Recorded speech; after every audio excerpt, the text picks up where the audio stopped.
Good morning and welcome to Emerge. Today is Thursday, June 6, 2019, and it is another beautiful day that the Lord has given us. This is the day that the Lord has made. Let us rejoice and be glad in it. God is great all the time, and all the time God is so very great.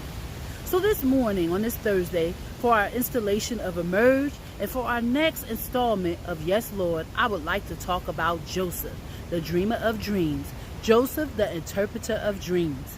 In the book of Genesis, chapters 37 through chapter 50 is the life of Joseph. The life of Joseph, the accounts of Joseph, the things that Joseph experienced. Joseph was the beloved son of Rachel. Now remember, Rachel was the next wife of Jacob. Jacob had also married Leah and had 10 sons with Leah, and Rachel had none for quite a long time. And then God blessed her with Joseph. So she was blessed with Joseph, and Joseph was a loved son of Jacob and Rachel. So the brothers knew that Joseph was the beloved son of Jacob and Rachel. So there was some jealousy there. There was a lot of jealousy there, especially when Jacob gave Joseph the coat of many colors.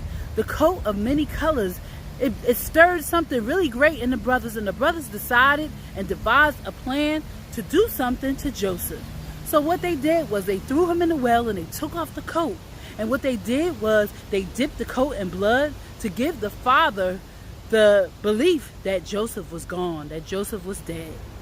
So they told the father that Joseph was dead, and so Joseph ended up being sold away. The brothers took Joseph to be sold away into Egypt. So he was sold away. So the brothers were separated from Joseph, and Joseph was sold away, and then he went through different challenges with Potiphar's wife. Potiphar was a great ruler in the time, working closely with Pharaoh, and Potiphar's wife made an account that Joseph tried to seduce her. So Joseph was thrown into jail. So in jail, Joseph was able to interpret many dreams, and he was able to be elevated. So he was elevated to be in the second in command to Pharaoh.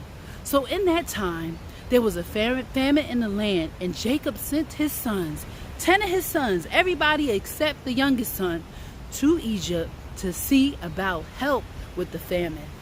Joseph was in a position to help his brothers, and he helped his brothers. He helped his brothers with food. He didn't remind his brothers of what they'd done, because when they approached him, they didn't even remember who he was. But yet, he helped his brothers in their time of need.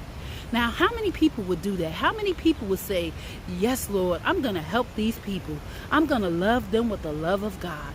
I'm not going to remind them of the things that they did to me. I'm not going to remind them of how they punished me and threw me into the well and then sold me away and then just forgot about me. I'm not going to remind them of how wrong they were to me. Joseph didn't do that. So Joseph was an amazing individual. He was able to rise. We hear the stories of from the pit to the palace. We hear the stories of from prison to the palace. God was able to elevate Joseph because his hand was upon him. So as I leave you for this Emerge moment, I just want to encourage you to be blessed, to remain resilient, and to remember to say yes, to remember to do the things that please God, to remember to lean on Him and not your own understanding, because sometimes our own understanding will cause us not to act in love, but Joseph acted in love. So let's learn a lesson from Joseph. Be blessed, remain resilient, and continue to walk and talk with the Lord. God bless you.